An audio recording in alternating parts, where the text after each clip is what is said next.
Olá pessoal, eu sou Tatiana Daniel e esse é o Café, Crime e Chocolate. Ou seja, coisas que viciam.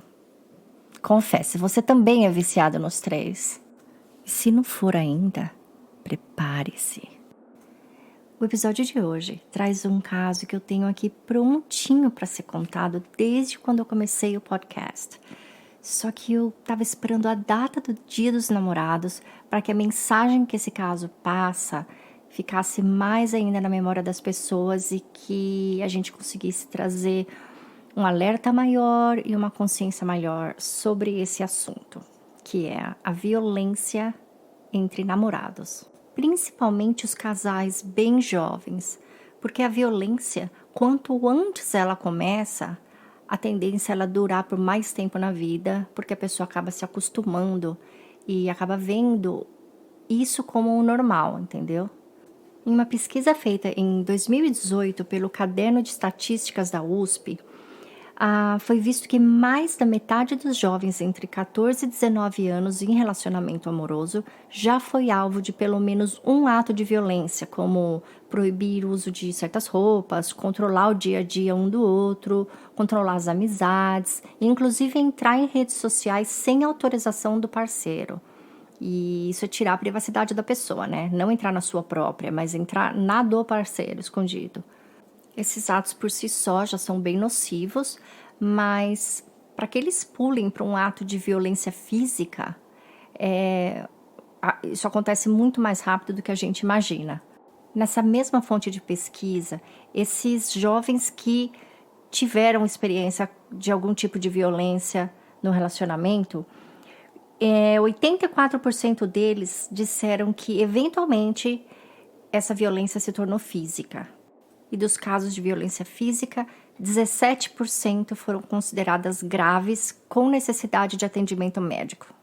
Então, apesar do nosso podcast ter um conteúdo forte, esse é um episódio, assim como o da Casey Woody, que eu fiz no passado, que eu recomendo que os adolescentes ouçam, ou que os pais, tios, professores que estiverem aqui ouvindo, orientem os jovens da sua família e que a gente tente diminuir os números desse tipo de violência, que vocês vão aprender um pouquinho mais quando eu contar o caso. Então, esquentem um café, coloquem na xícara que eu vou contar para vocês a história de Brianna Moore.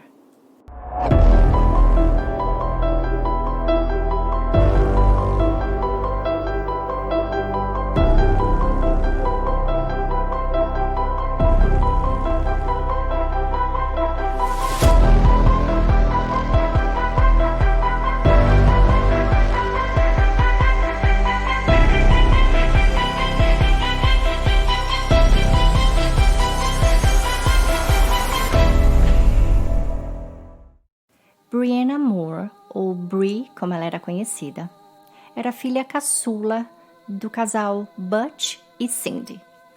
Ela tinha 2 irmãs mais velhas e das 3, ela era aquela que eles chamavam de a fácil. Você não precisa ter muito cuidado, ela se cuida sozinha, sabe, mais independente, tá sempre feliz com tudo que você oferecer para comer, ela come, não reclama de nada, nunca tá com frio, nunca tá com calor. Como eu disse, eles diziam, ela era uma criança fácil de se educar, fácil de lidar com as irmãs, nunca arrumava problema, estava sempre feliz, sempre brincando e sempre obedecia. E todo mundo na família dela, todos diziam a mesma coisa e não só quando eles eram entrevistados, né? Isso, se você visse o Facebook deles, sempre foi a mesma coisa. Quando tinha uma foto da Bri, você percebe que família sempre dizia ali nos comentários, nossa, desde bebê ela era aquele bebê sorriso, né? O mundo pode estar acabando e a Bri tá ali sorrindo e olhando pra gente com aquela carinha simpática, feliz e super sem problema, sabe? Criança fácil. A mesma opinião tinham os professores. Ela sempre obedecia a todo mundo, era amiga de todo mundo e nunca, em alguma classe que ela já estudou, teve alguma criança que teve alguma briga com a Bri. E mesmo quando faziam panelinhas assim, ela era aquela que ela era aceita em todas as panelinhas. Não tinha um grupo de criança que não aceitava brincar com ela. Então, o período de adolescência foi a mesma coisa. Ela andava muito com as irmãs, sabe? Ela não tinha uma panelinha de amigas dela, mas ela era assim, generalizadamente amiga de todo mundo. O hobby preferido de Brie era cuidar de animais. Então, ela se oferecia para cuidar dos animais de todo mundo na rua dela. Então, quando as pessoas iam viajar, eles sabiam que eles podiam contar com a Brie, porque ela teria a chave da casa deles e brincaria com os animais, colocaria comida para os gatos. E muitas vezes a mãe dela disse que ela trazia os cachorros para casa. Então, tinham momentos, assim, principalmente em férias de verão, que eles chegavam a ter 3, 4 cachorros na casa, além dos cachorros deles, porque a Brie trazia os cachorros dos vizinhos para cuidar, ela não queria deixar eles sozinho. E cada vez também que a cidade tinha algum evento desses para adoção de animais, que você faz uma feirinha e nessa feirinha tem o stand da organização que adota, e eles sempre precisam de voluntários, e é lógico que ela tinha que trabalhar em todas. E por isso mesmo, o pessoal na família dela e na comunidade, quando ela estava assim com 16, 17 anos, eles perguntavam, olha, e aí, você vai ser veterinária? Porque você tem todo jeito, só pode ser isso, você adora. E ela falou, olha, eu até pensei, considerei isso, mas eu quero fazer medicina mesmo, porque eu quero muito, muito, muito trabalhar com crianças e eu quero cuidar de crianças que não têm condição de ter um tratamento top de saúde. Eu quero fazer muito trabalho voluntário com crianças. Brie e a sua família moravam em Anchorage, no Alasca, e chega a ser engraçado, né? Porque eu acho que os últimos 2 episódios nossos foram em Anchorage, no Alasca, e dá a impressão que eu fui pro Alasca, peguei o jornal criminal e trouxe para casa. Mas não, é até um fato interessante de que o Alasca é um estado com um nível de criminalidade muito alto, comparado aos outros estados nos Estados Unidos, que ele não está aqui no território americano, mas ele entra nas estatísticas e como estado. E o nível de violência contra a mulher é ainda maior. O Alasca ele está hoje como o número 9 em... Não, desculpa. Anchorage, que é a capital do Alasca, ela está como número 9 entre as cidades mais violentas dos Estados Unidos. Só que, quando você passa para a violência feminina, né, o feminicídio, e a violência sexual contra a mulher, ele é o número 1, sendo que ele é 2,5 vezes maior em número de violência comparado ao segundo estado. Então, é algo a se considerar. A política no Alasca tem tentado muito, sabe? Eles vêm cada ano fazendo mais programas e aí eu chego a uma conclusão de que, sabe, aquele dizer que a gente tem de que os lugares muito frios têm um índice de crime maior, porque as pessoas ficam muito dentro de casa e o convívio social diminui bastante e, de repente, isso contribui bastante. Eu não pesquisei isso ainda, isso é só coisa de ouvir falar, mas deve fazer sentido. Então, se alguém aí achar uma pesquisa sobre isso, por favor, me marca, porque eu quero saber um pouco mais. E voltando ao caso, como Brie morava em Anchorage, no Alasca, Anchorage tem uma universidade muito boa de medicina, então quando ela se formou do colegial, ela não precisou sair da cidade, ela continuou morando com os pais e atendendo a universidade. Aos 19 anos, ela conheceu Joshua Almeida, de 21 na época, e assim que eles se conheceram, começaram a namorar, e rapidamente eles já se tornaram aquele casalzinho que faz tudo junto, não se desgruda e começa a viver tipo marido e mulher, onde um vai, o outro vai atrás e quer dormir junto. E Brie estava sempre na casa dele, onde ele dormia na parte de baixo da casa, que é o chamado basement, ou ele estava na casa dela e dormia lá na casa dela com ela. Coisa que eu acho, assim, típico de namoro de adolescente, né? É assim mesmo, um dormindo na casa do outro. E o importante é que os pais estejam sempre de olho, conheçam a família, né? Do namorado ou a família da namorada. E isso eles faziam. Então, a família de Joshua conhecia a família de Bree e os pais, ambos, né? Os pais aprovavam o namoro, gostavam um do outro. Então, para Butch e Cindy, que eram os pais de Bree, a vida estava indo muito bem, obrigado. Nossas filhas estão todas bem. A Bree mora em casa, ela tem esse namorado que a gente adora, ela se dá super bem com ele, ela parece estar super apaixonada, vai na faculdade, tudo está bem. E o Joshua era muito querido com a família dela e ele não tinha nada no relacionamento deles que, sabe, chamava atenção de uma forma negativa. Tudo corria muito bem, isso era o que as pessoas pensavam. As irmãs de Bree foram as primeiras a começarem a ficar um pouquinho com o pé atrás com esse relacionamento deles. Não necessariamente com relação a Joshua, mas com o relacionamento. Elas estavam achando assim que a Bree não andava mais com elas, não telefonava mais o tempo todo, não ficava mandando mensagem, não dividia com elas muito o que estava acontecendo na vida dela, o que acontecia na faculdade. E isso também podia ser visto como ciúmes, né? As irmãs tinham a presença, a atenção dela a todo momento, e agora a atenção dela era praticamente toda para o Josh. Posteriormente, os pais começaram a sentir a mesma coisa e ela já não se disponibilizava para coisas que ela se disponibilizava antes, como para cuidar dos cachorros dos vizinhos, para fazer esses trabalhos voluntários, muita coisa que a Bree fazia porque ela tinha prazer mesmo em fazer, as atividades que ela fazia por gostar, ela já não estava fazendo mais. E às vezes a família tocava nesse assunto, tal, mas eles não chegavam a levar isso muito a sério. Eles pensavam, nossa, né, ela tá totalmente imersa nessa vida com esse namorado, nesse relacionamento, e tá deixando tudo mais ou menos de lado. E eles acabavam achando que iria chegar uma hora onde, sabe, eles iam, não digo cansar um do outro, mas que meio que ali o fogo ia baixar um pouco e eles começariam a sair desse momento lua de mel do relacionamento, né? Começo de relacionamento. Então, eles ficavam de olho aberto com relação àquilo, mas também não falavam nada com a Bree. Desde os 17 anos, Bree já trabalhava. É uma história bem interessante, a história do emprego dela.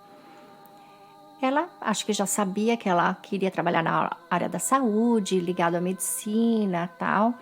Ela foi procurar um emprego num consultório de dentista. E quando ela chegou no consultório, o dentista falou, olha, eu não estou precisando de ninguém, não estou contratando. E ela olhou e falou, ai, por favor, vocês moram tão perto da minha casa, no meu caminho da escola, eu queria muito trabalhar aqui. E ele insistiu que não tinha como e também que ela era muito nova. E qualquer cargo que ele tivesse seria para alguém um pouquinho mais velho, com um pouquinho mais de experiência. Mas nem assim Bree desistiu. Ela passava de vez em quando lá, entrava, dava um tchauzinho na janela e sempre tentava arrumar uma desculpa para entrar. E uma vez ela falou, olha, eu entendo, mas eu quero trabalhar aqui mais para aprender mesmo. Qual é o mínimo que você me pagaria para eu vir aqui só organizar algumas coisas, deixar o escritório bonitinho, o consultório limpo e eu poder dar um atendimento para as pessoas que ficam aqui na frente esperando, porque afinal de contas você não tem uma recepcionista. E aí ele pensou, ok, né, tudo bem. E ele acabou contratando a Bree, que acabou sendo assim um diferencial enorme no consultório dele, porque os pacientes acostumaram-se com ela e quando eles ligavam, eles já atendiam. Oi, Bree, ela já sabia as preferências de horário que eles gostavam e ela acabou sendo assim a melhor funcionária que ele diz, a melhor coisa que ele fez pelo próprio consultório dele contratando a Bree. Só que depois que ela começou a namorar o Josh, ela começou a não querer trabalhar de final de semana, ficar um pouquinho menos atenta no trabalho, ela já não estava mais com aquela empolgação enorme que ela tinha no começo e ela não via a hora de ir embora todo dia. E ele, quando vinha buscar ela no trabalho, às vezes, o chefe dela comentava que ele ficava no carro esperando, né? Ele estacionava e como o consultório à frente era de vidro, ela conseguia ver. E a partir do momento que ele chegava, digamos assim, 20, 15 minutos antes, você já conseguia ver no semblante dela o nervoso que ela ficava. Dava a impressão que ela estava com medo de que ele fosse reclamar que ela estava demorando muito, coisa assim. Mas na verdade era ele que chegava antes do horário de terminar o expediente dela. Falando agora um pouco do Josh, ele morava no Alasca desde 2006. Os pais dele eram militares, a mãe dele era americana, o pai dele tinha descendência latina, mas por conta da vida militar, ele nasceu no Japão, enquanto eles moraram um tempo no Japão. Ele acabou sendo alfabetizado lá e por conta dessa transição depois para o Alasca, ele acabou tendo que fazer algumas aulas extras, tudo, e acho que ele acabou desinteressando pela escola e ele não foi para a faculdade logo em seguida do colegial. Então, ele trabalhava numa oficina mecânica e dizia que eventualmente ele iria entrar na faculdade, ele só não sabia o que escolher ainda, não sabia que carreira seguir. Então, tudo seguindo como retratos da vida normal, até que na noite de 25 de junho de 2014, os pais de Bree são acordados no meio da noite com uma campainha e ao atender a porta, eles são surpreendidos com a pior notícia que um pai e uma mãe pode receber. Um oficial da polícia de Anchorage estava ali para avisar Butch e Cindy que sua filha Bree havia sido morta. O casal imediatamente entra em choque e a primeira pergunta que eles fazem ao oficial é se havia sido um acidente de carro. Só que a resposta dada por ele doeu ainda mais.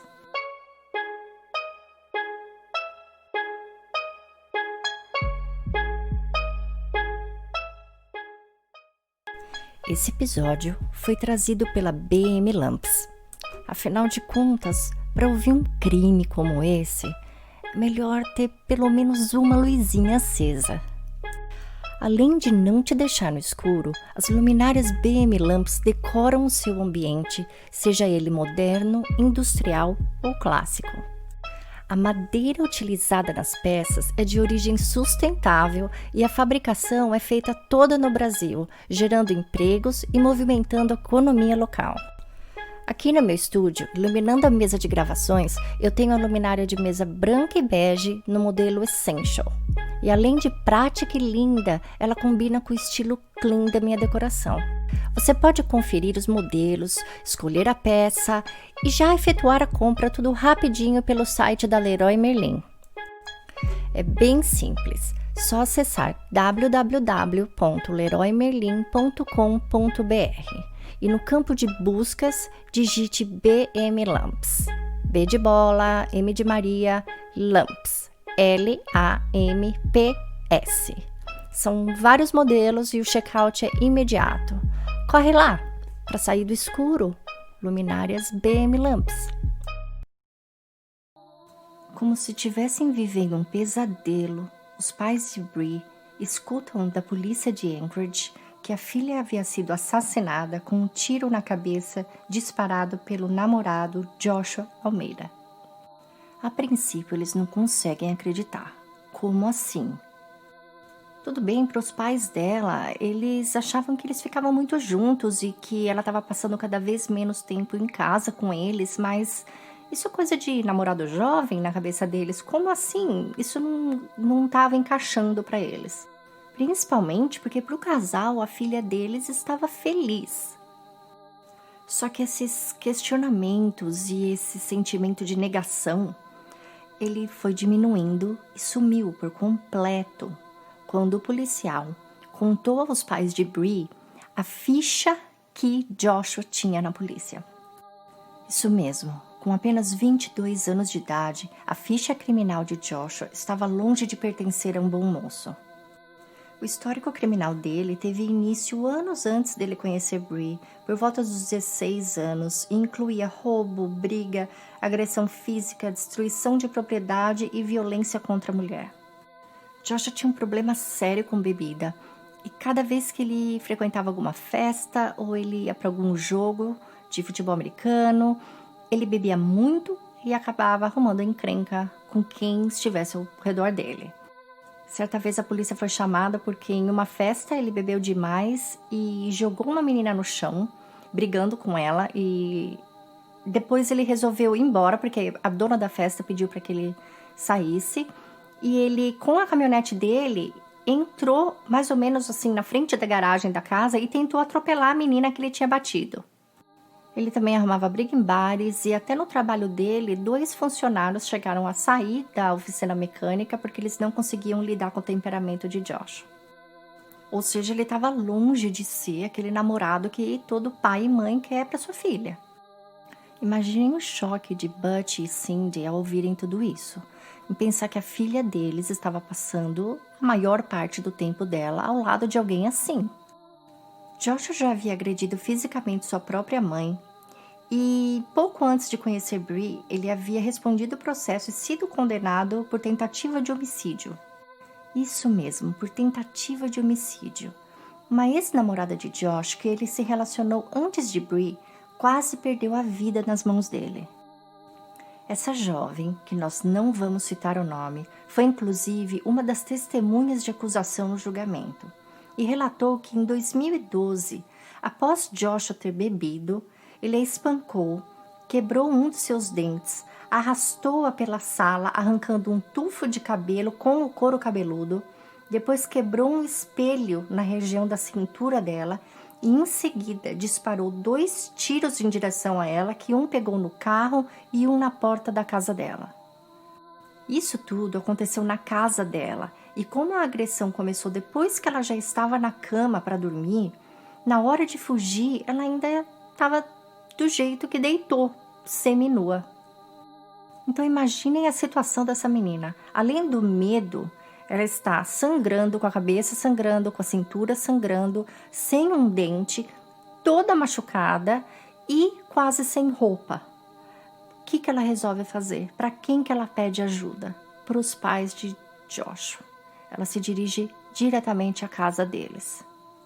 Chegando lá, ao invés dela receber ajuda, ela recebe uma troca de roupa e enquanto eles falam para ela tomar banho, a mãe de Joshua volta na casa da garota e limpa toda a cena do crime.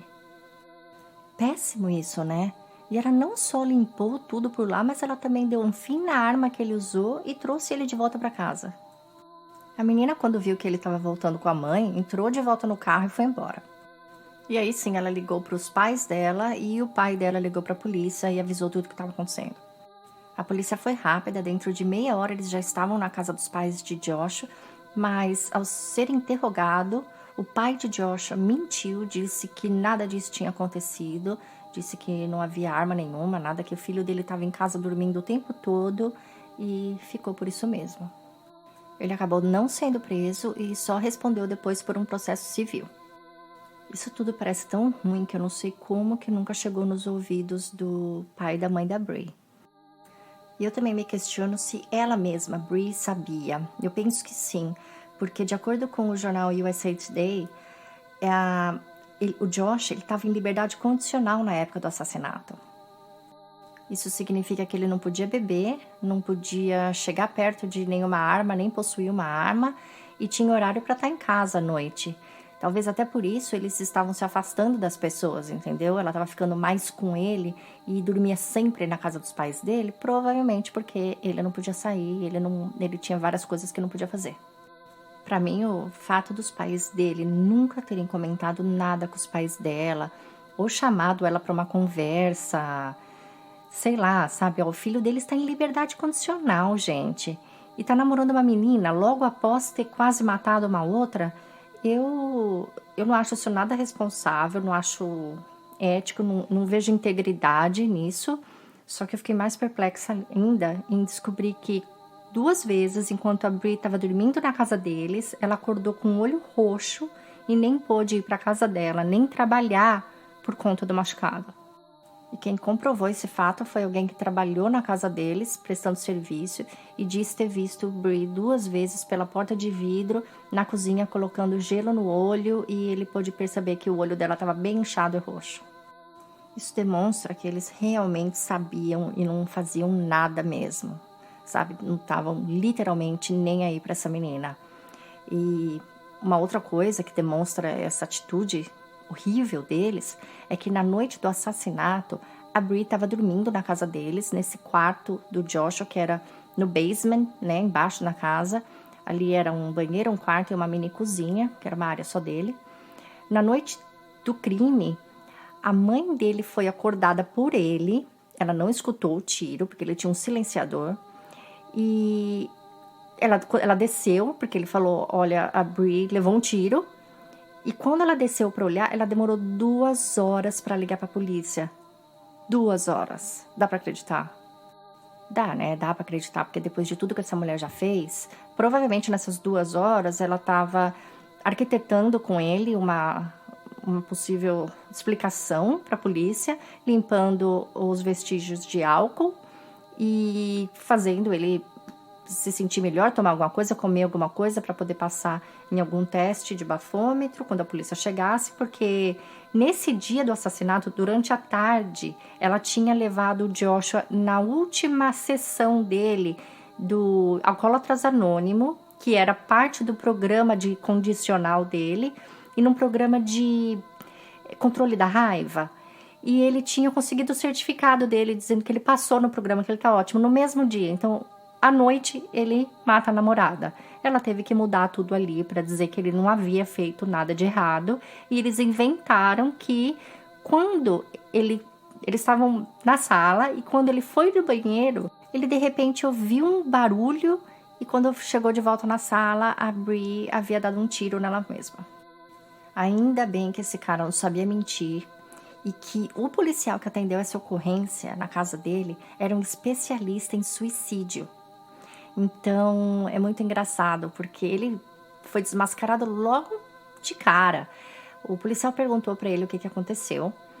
E ele disse, olha, eu e ela, nós 2 estávamos bebendo. Então, quer dizer, ele assumiu que estava bebendo, provavelmente porque ele tinha bebido tanto que não teria bafômetro no mundo que liberasse. Então, ele falou, nós 2 estávamos bebendo. E aí, eu fui no banheiro. Enquanto eu tô lá, eu escuto um tiro e venho aqui e ela tá aqui, desse jeito. Na hora, o policial percebeu que o tiro, ele pegou no pulso dela, ele atravessou o braço e pegou a cabeça. Ou seja, como ela teria dado um tiro nela mesma com o braço na frente da testa. Essa é uma posição de quem estaria tentando se proteger. Segunda coisa, o tiro foi dado utilizando um silenciador e eles conseguiram determinar isso ali mesmo, tá? De alguma forma. E a terceira coisa é que ali mesmo na cena do crime, eles testaram o sangue dela que estava esparramado para álcool e detectaram que não tinha nenhum vestígio de álcool no sangue, ou seja, ele mentiu que ela também estava bebendo, o tiro no braço e o formato do machucado da bala. Tem jornais que dizem 10 minutos, tem jornais que dizem meia hora, mas a realidade é que ele foi algemado ali mesmo e levado preso, acusado de homicídio e também de alteração da cena do crime. Em abril de 2015, Joshua Almeida foi julgado e condenado a 75 anos de prisão. Só que, de acordo com as leis do Alasca, a partir de 2039, quando ele já tiver com 48 anos, ele já poderá sair em liberdade condicional. Quem já escutou outros episódios contados por mim, sabem que eu faço de tudo para não julgar, eu conto o caso. É claro que eu tenho a postura de quem tá certo e quem é errado, eu sei quem é o culpado e quem é a vítima, mas eu tento manter a minha opinião para mim mesma, até porque a justiça já foi feita. Quase todos os casos que eu contei, agora eu não lembro se tem algum que não foi resolvido ainda, mas geralmente a justiça foi lá e tomou conta. Esse caso aqui, ele eu não consigo ter a mesma postura, desculpa. Mas ele me incomoda muito porque eu não acredito que a justiça foi feita como ela deveria, tá? A justiça não tá no padrão Tatiana. E isso me preocupa porque eu acho que a vida de alguma outra pessoa vai brevemente estar em risco, entendeu? Eu acho que isso aqui, essa data para ele ser libertado, nada mais nada menos do que uma contagem regressiva para uma outra mulher morrer. Bom, eu vou explicar porque eu penso assim. Na minha opinião, ele é uma pessoa que não aprende com os erros. Ele teve a chance no passado e provou que ele não consegue. Ele tentou atropelar uma menina, ele depois tentou matar uma ex-namorada, ele acabou matando a outra e ele cometeu um crime na data que ele concluiu um curso de gerenciamento da raiva. Então eu sei bem o que eles vão fazer. Assim que ele receber uma outra liberdade condicional, eles vão colocá-lo de novo num desses cursinhos, né? E a gente já sabe como eles se comportam. Só que tem algo a mais que me deixa tão desconfortável quanto eu me sinto nesse momento. Existe um site que você paga, tá? Alguém fora da prisão paga para esse prisioneiro receber cartas e trocar e-mail e se comunicar com alguém fora, com a intenção de se relacionar com essa pessoa, isso, se relacionar amorosamente, tá? É literalmente um site de namoro em que no perfil da pessoa vem ali a data que ele será libertado. Pois é, então em vez de ter a data do casamento, é a data que ele é liberado. E, bom, eu tô aqui dando uma olhada nesse site dele. A gente sabe que isso aqui deve ser pago pelos pais dele, porque ele não tem dinheiro dentro da cadeia para isso. Quando você trabalha na cadeia, você pode comprar comidas diferenciadas, acessar um cardápio um pouco melhor com o dinheiro que você ganha. Mas eu já vou dizendo uma coisa. Ele tem que pagar as custas do processo gasto para a defesa, que seria o lado da Brie. Então, se ele foi preso em 2015, a gente está em 2020, eu posso garantir que ele não conseguiu nem chegar na metade ainda do que ele deve para a família dela, tá? Então, não sobra dinheiro para ele comprar chocolate na maquininha. Se não sobra dinheiro para o chocolate, não sobraria para esse site aqui, que é caro. Então, com certeza é os pais dele que tá pagando. E o site diz o seguinte: o site chama Escreva para um Preso. E depois vem um aviso dizendo: você tem que ter no mínimo 18 anos para acessar esse site. Tá, significa que uma menina de 18, 19, 20 anos vai estar acessando com toda a ingenuidade do mundo, conversando com um prisioneiro. Gente, isso aqui não é brincadeira. Quando a gente faz uma campanha para pedir para as pessoas cuidado com quem você fala na internet, o cúmulo para mim existe um site onde uma menina de 18, 19, 20, que seja a idade que for, vai direto conversar com o prisioneiro. E eu sei que nesse momento, se tem alguém que defende os direitos humanos e tudo, pode estar me criticando, e eu dou todo o direito. Essa é uma opinião totalmente minha, tá? Eu não acho seguro isso aqui.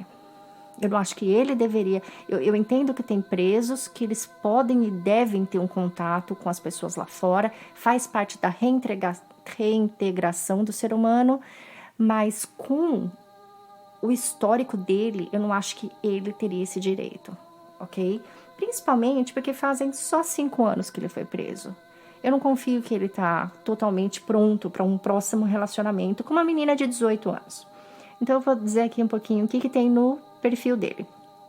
O perfil dele diz o seguinte: eu nasci no Japão, fui criado no Alasca, eu gosto muito, eu sou um cara família, gosto muito de ter amigos, e família e amigos são as coisas mais importantes da minha vida. Eu sou muito confiante de si mesmo, isso daqui eu sei, né? Ele podia ter escrito que ele é narcisista. E eu sou atraente e engraçado. Me comunico muito bem e tenho uma atitude positiva, sempre olhando a vida pelo lado bom. Eu dou valor para as coisas feitas ao ar livre, eu gosto de esportes, gosto de mexer em carro, assistir filmes, ouvir música, gosto de comida boa e fazer exercício. Ele tem um cachorro, um pitbull chamado Charlie, que eu imagino que a pessoa jamais vai conhecer, né? A menos que ela for na casa dos pais dele. Bom, a casa dos pais dele, com certeza eles receberiam a namoradinha dele aqui da internet. Porque até a época dele sair, eu acho que ele não vai mais ter o mesmo cachorro. Ok, ele é uma pessoa que ele é muito, assim, pé no chão e ele busca sempre um equilíbrio na vida, tá? Ele é sincero, honesto e ele quer um relacionamento aqui através da internet, um relacionamento de carta, que é o que eles chamam assim, é um pen pal relationship, com uma pessoa assim como ele, honesta e sincera também. Ele quer que essa pessoa seja carinhosa, que ela tenha compaixão, seja inteligente, maravilhosa e generosa. Generosa, o que será que ele pretende com isso? Que ela dê alguma coisa para ele, né? E que essa pessoa dê a ele a sabedoria da vida eterna. E para que eles vão poder juntar tudo isso e usar para o momento que ele saia da cadeia. E aí ele faz uma piadinha no fim e diz que se essa pessoa quiser mandar para ele um cartão de liberdade da cadeia, também ele aceita. E ele dá uma risada, porque isso não existe, né? Ele assina Joshua. Depois vem ali sobre ele, né? Dados dele. Ele é do signo de Câncer. Ele aceita conversar com pessoas no mundo todo. A data de nascimento dele, tem 27 anos agora, a cor dos olhos, ele é latino, fala que é a religião dele, católico, e depois vem dizendo a data que ele provavelmente vai sair, né, se ele se comportar na cadeia, que ele diz que ele não está em programa de pena de morte. E aí vem um link assim, motivo da prisão. Aí vem um link para a pessoa clicar para ler o crime que ele cometeu. Quando você clica no link, tá escrito assassinato. Mais nada. Eu não sei, acho que vocês já sentem pelo meu tom, o meu nível de revolta. Eu acho que deveria ter assim, tintim por tintim o que ele fez. Devia ter a ficha criminal dele e não só a palavra assassinato. Sabe o que me vem à cabeça quando eu leio esse perfil dele nesse site de relacionamento? Me vem a imagem de uma foto que vocês podem ver que eu coloquei nas redes sociais, das duas irmãs de Bree durante o julgamento, no final de julgamentos aqui nos Estados Unidos e no Alasca também, claro. A família, né, que quem representa a vítima tem o direito à palavra. E as duas irmãs dela, na hora delas falarem, elas estavam segurando uma caixinha e elas tiraram assim um saquinho com as cinzas da irmã. E não tem o vídeo do que elas falaram, mas o que elas quiseram dizer naquele momento foi de tudo isso que a gente passa, de tudo, estamos todos nós aqui, a família dele, ele, nós. E enquanto ele está sentado ali, a minha irmã tá aqui, ó. É isso que sobrou pra gente dela. Pela atitude dele, é isso que ficou pra gente. Então isso pra mim foi muito forte, sabe? Isso pra mim mostra que violência não é brincadeira, gente. Isso chega ao ponto de reduzir uma pessoa a pó. E para uma família levar o pó da sua filha em um lugar e ter que olhar na cara do assassino, de quem fez aquilo ali com ela, deve ser muito difícil. E para mim isso deve ser suficiente para que ninguém mais queira passar pelo que ela e a ex-namorada dele passou. Então, a justiça, para mim, pegou muito leve nesse caso.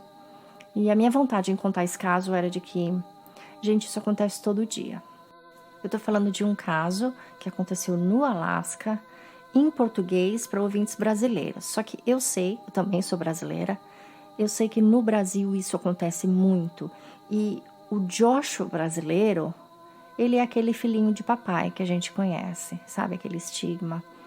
A pessoa que acha que o pai e a mãe dele compram a liberdade dele, eles podem esconder tudo que o filho faz e ele vai estar sempre voltando a fazer a mesma coisa.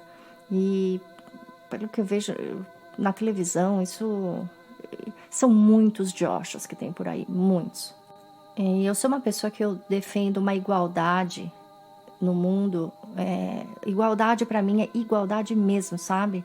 Até quando eu vejo quando uma pessoa está falando de um determinado crime e ele dá a entender que os homens são os agressores, sempre os agressores, e as mulheres são sempre as coitadinhas, e outras situações com outros tipos de vítima, eu sempre volto a dizer, gente, isso acontece com todo mundo, isso também, determinadas coisas, tanto mulher quanto homem são agressivos, tal. Só que uma coisa é fato, a gente vai olhar as estatísticas e o número de namorado que bate em namorada é muito maior do que o contrário.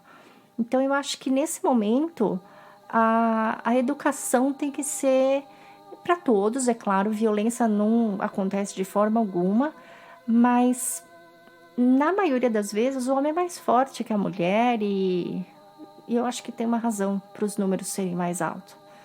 Eu não sei qual, não sou psicóloga, assistente social, não sou profissional em nada dessa área, tá? Eu só entro lá no Google e olho os números e eu tenho filhos meninos e eu gostaria mesmo de que as pessoas não olhassem sempre o homem como culpado, mas aí quando eu vou olhar os números eu penso, tem razão, né? E eu acho que faz parte da educação, né? Quem é pai e mãe, eduque seus filhos para tratar a mulher bem. Eduque seus filhos para que eles vejam relacionamento como sentimento e não posse. Eu penso hoje, né? Na minha idade, que eu não sou mais adolescente, faz muitos e muitos, muitos, muitos anos, que um relacionamento, ele é uma troca, ele não tem ninguém que manda mais um do que o outro. Eu já vi tantas vezes a gente pensa, quem manda mais, o marido ou a mulher? Quem manda? Gente, ninguém tem que mandar em nada, cada um manda em si mesmo. Acabou, ninguém é dono de ninguém. É muito errado alguém querer ser dono de alguém. E eu acho que a nossa cultura, vou agora falar uma outra coisa assim. Eu acho que no Brasil as pessoas têm muita posse, muitos ciúmes um do outro. E isso não é legal. Eu acho que eu tive que viajar para fora e começar a reparar em outras culturas. Tem culturas muito pior do que a nossa, mas muito pior mesmo. Mas eu me preocupo com os adolescentes, sabe? Eu acho que essa coisa de rede social, uma coisa que me alertou aqui nesse caso é que o Josh, a irmã da Bri contou pro pai dela que quando eles começaram a namorar, o Joshua pediu para Bri desligar o Facebook.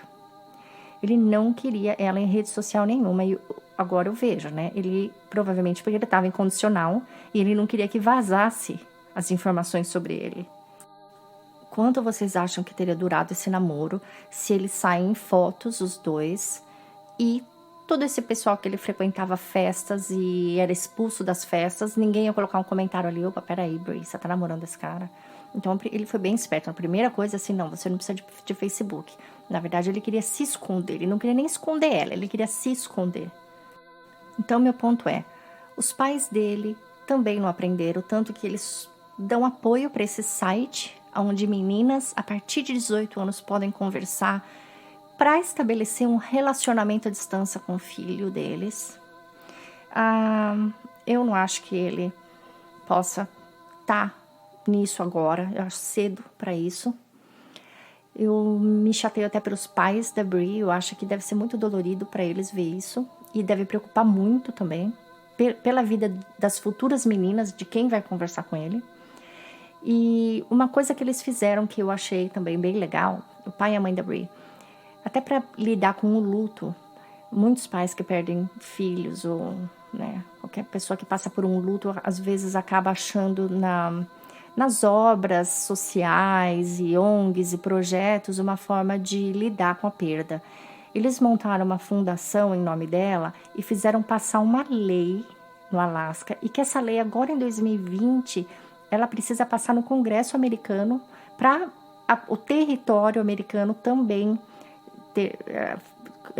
implantar essa mesma lei, que diz que para alguém se formar no colegial é necessário ter passado por 3 horas de educação relacionada à violência doméstica em relacionamento amoroso, de namoro, sabe, na idade deles, porque todo mundo pensa em violência doméstica depois que casa, porque é morando junto, sabe? Mas não, relacionamento adolescente, relacionamento que não é casamento ainda, tem muita violência também. E eu achei bem legal esse projeto, porque são os meninos e as meninas que vão participar, né? E os dois precisam ouvir, tanto da menina como, sabe, aprenda a detectar um relacionamento abusivo, se defenda. Eu não sei direito o que tem nesse curso, tá? Eu adoraria se eles ensinassem também técnicas de defesa pessoal, para como uma menina poder se libertar caso alguém esteja, entendeu, prendendo ela, batendo, alguma coisa assim.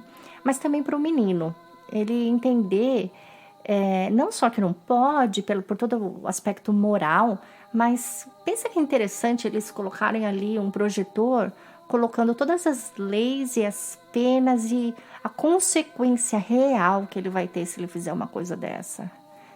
Eu imagino que ninguém tenha o sonho de passar o resto da vida na cadeia, ou aqui, né? O Alasca tem essa lei super flexível, onde ele vai sair em 2039, mas aqui dentro dos Estados Unidos, mesmo no território, não tem uma lei assim. Eu não sei como ele conseguiu isso. Eu posso dizer que aqui na Flórida, se esse crime tivesse ocorrido aqui, ele teria pego pena de morte. Bom, pessoal, é isso. Era esse o recado que eu queria dar pro Dia dos Namorados, agora com esse episódio. E pedir para que meninas tomem cuidado, meninos tomem cuidado também, porque não quer dizer que uma namorada totalmente ciumenta, louca, não faria isso com um menino também.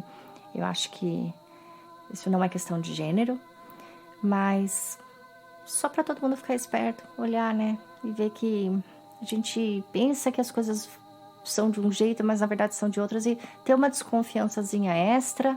Para os pais que estiverem escutando, sempre bom, gente, seu filho, sua filha tá namorando com alguém, dá uma olhadinha, não é invasão de privacidade, não é, tem várias maneiras de fazer a coisa certa, se informar mesmo, procurar saber se essa pessoa tem uma passagem na polícia, se ela já fez alguma coisa assim para alguém, e usar da cautela. Eu vou ficando por aqui então. Aproveitem um Dia dos Namorados com paz e com amor. E até quarta-feira que vem, quando eu volto com um novo episódio. Até mais!